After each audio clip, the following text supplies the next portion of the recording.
Myself, Dr. Avinash Trivedi, Professor in Department of Computer Science and Engineering, JIMS, Greater Noida.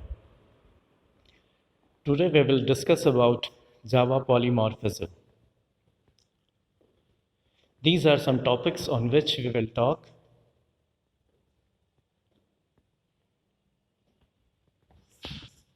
Polymorphism in Java. What is meaning of this?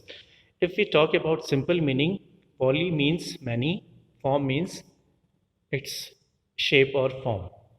Like in calculator, what we see, there is one add function, but that add function can add two simple integers, two decimals, one decimal, another integer, or whatsoever combinations are there.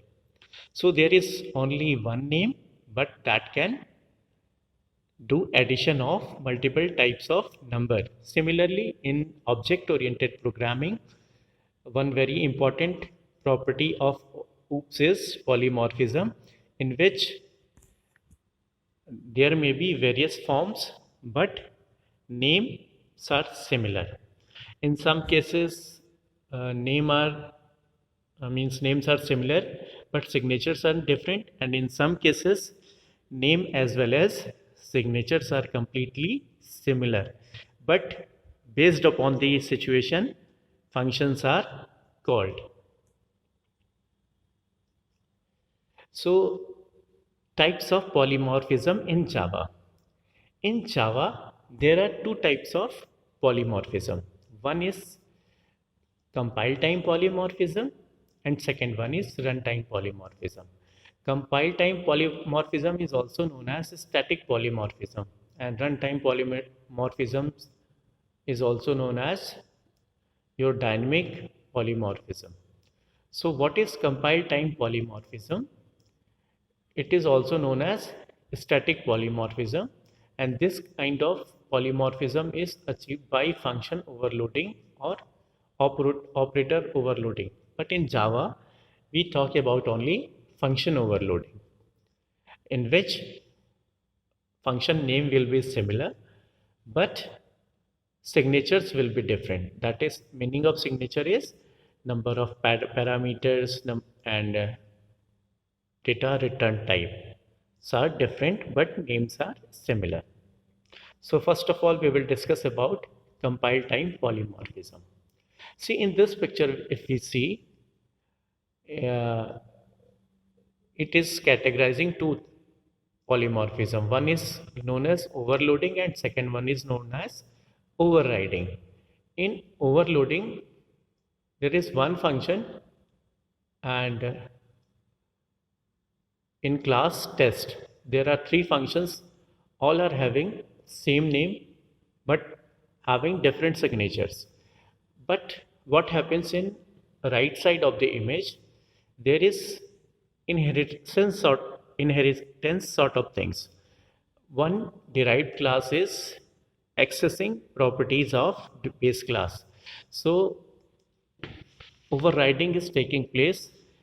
In overriding, full signatures along with names are same, but in overloading, function names are same but signatures are different. So there is slight difference between these two. In overloading, name of function is same but signatures are different. Signatures are different means number of arguments may differ, their return types are different, data types are different. But in overriding, overriding always takes place in inheritance only, and full signatures along with names are same. So in function overloading or method overloadings, both are similar in Java, and basically we discuss about two types. One is by using different types of arguments, and second is by using different number of arguments. Say in this method, when we talk about overloading of functions, here in this class it has one method multiply, it has two parameters. One is integer a and second one is integer b, and it is returning an integer after multiplication of a and b. And in second method, the parameters are of different kind. Like in first multiply function, parameters were of integer type, but in this case parameters are of double type. So how we call it? When we call these functions in method, how JVM will differentiate them? JVM will differentiate based upon the input which we pass. And where these methods are called? These methods are called in main method when we are calling multiply fun, that is class name dot function name, and when we are passing integer value, then function of integer is called, and when we are passing double values, then function with double parameters are called, and this is known as function overloading, and based upon that we are getting output. So in this program we can see we are having multiply functions function at there are two functions and both the functions have name multiply. First multiply function is having two parameters of integer type, and in second multiply functions parameters are of integer type but numbers are different. In first function there are two parameters, and in second function there are three parameters. And how compiler will differentiate? It will differentiate based upon inputs.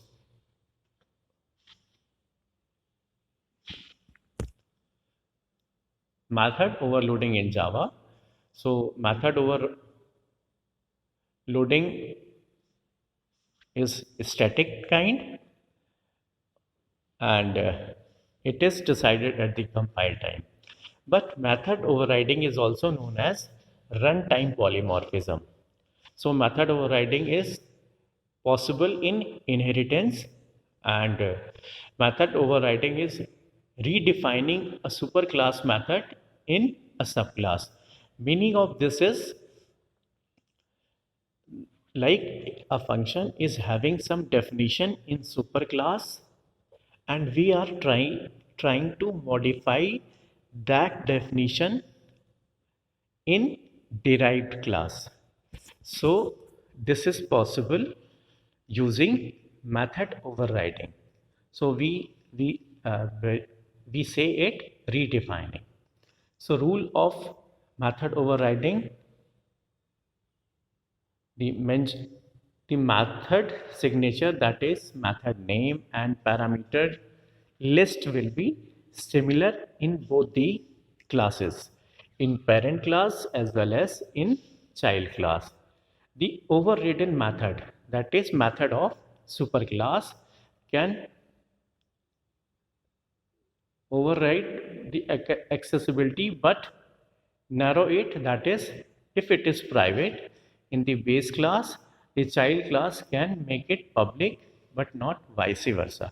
So widening is possible in derived class but narrowing is not possible. So if any method is public in parent class, then child class cannot make that private in derived class. So runtime polymorphism is also known as dynamic method polymorphism or dynamic method dispatch. And runtime polymorphism takes at the time of execution of the program. So in this case there are two methods. One is of parent class and one is of child class. And subclass 1 is extending parent class, and subclass 2 is also extending parent class. And so all the three classes are having same method name, and when we call that after creating object, then we we see the method which was mentioned in parent class are now modified. So print method of parent class contains parent class, but what answer we are getting in output, we are getting subclass 1 and subclass 2. How this is taking place? This is taking place because definition of print is now modified.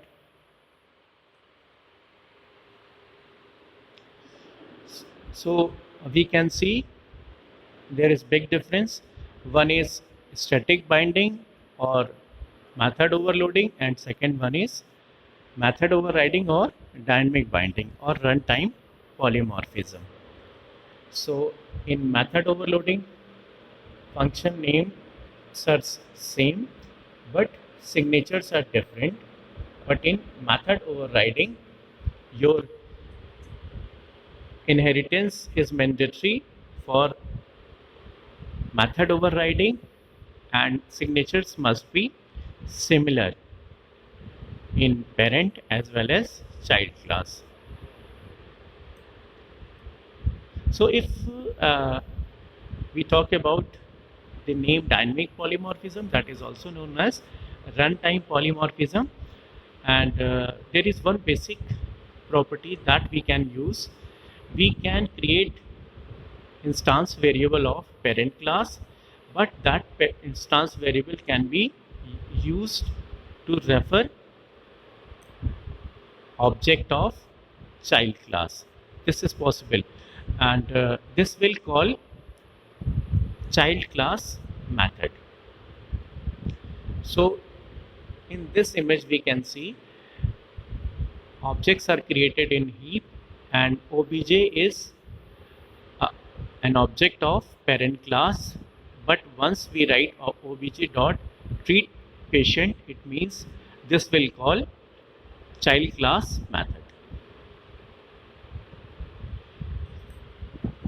Now the point is, suppose there is one variable, say num, and it is having value 100, and we have one class that is subclass, that is extended superclass, and after extending, now your number is modified to 110, and print number method is printing this value, and you are creating object of child class, and using that you are printing the number. So what value you are getting?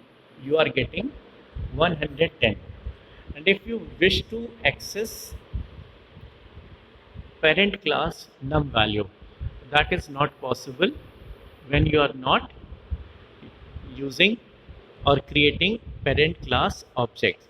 So it is very difficult to get parent class variable using child class object.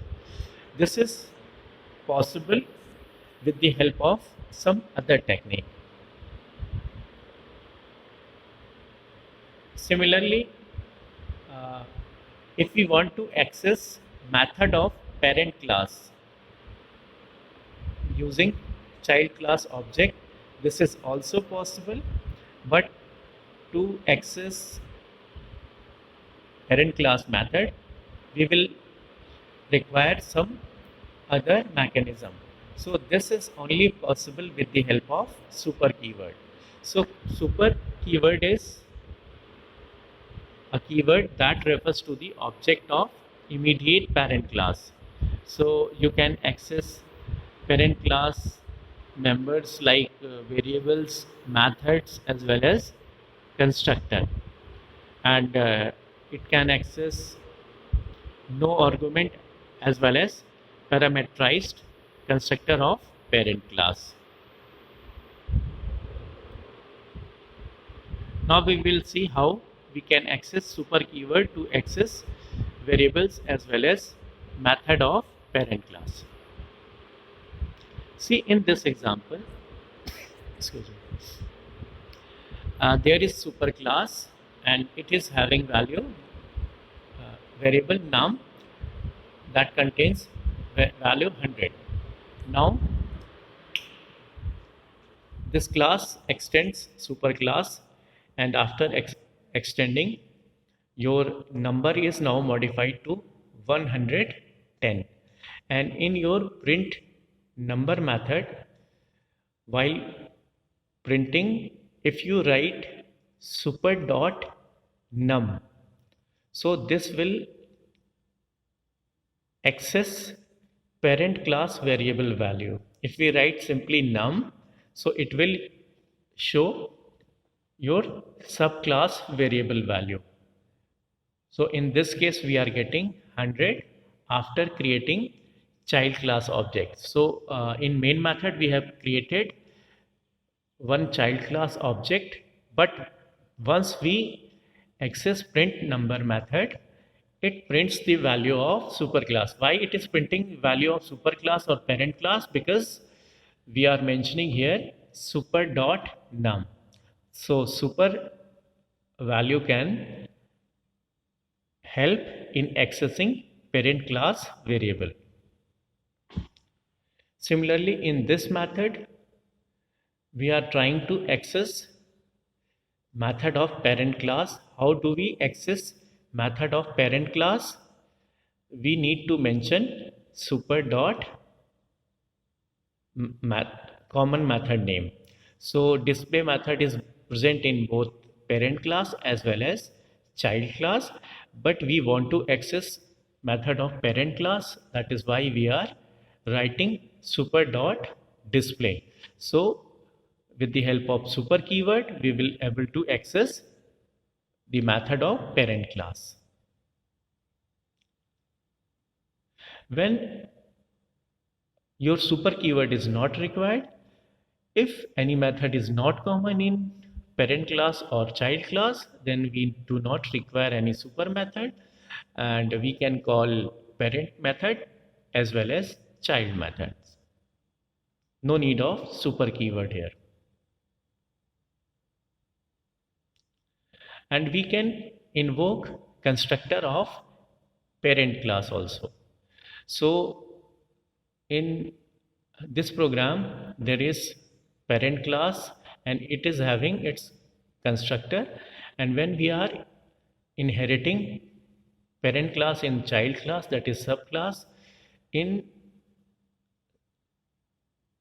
describing subclass constructor, if we write something, so before that default constructor of parent class get called and we can get output of that.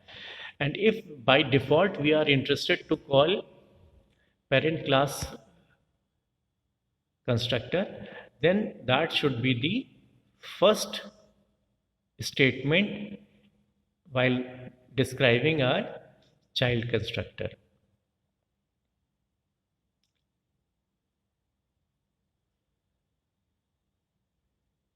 So once we create object and call the constructor, we can see how parent class constructors are by default called, though we are not calling parent class constructor. In this class, in this program, it is having two constructor in parent class. One is no argument constructor and second one is parameterized constructor. And when we are creating constructor of child class and write super and number of parameter, it will call parametric constructor. But this statement should be the first statement of child constructor. If it is written at any other position, second or third position, then we will get an error message. So thank you very much. So polymorphism is very important property of object-oriented programming. Using that, we can complete function overloading as well as function overriding. That is very helpful concept in object-oriented. So thank you very much. In next class, we will discuss about some other important topic.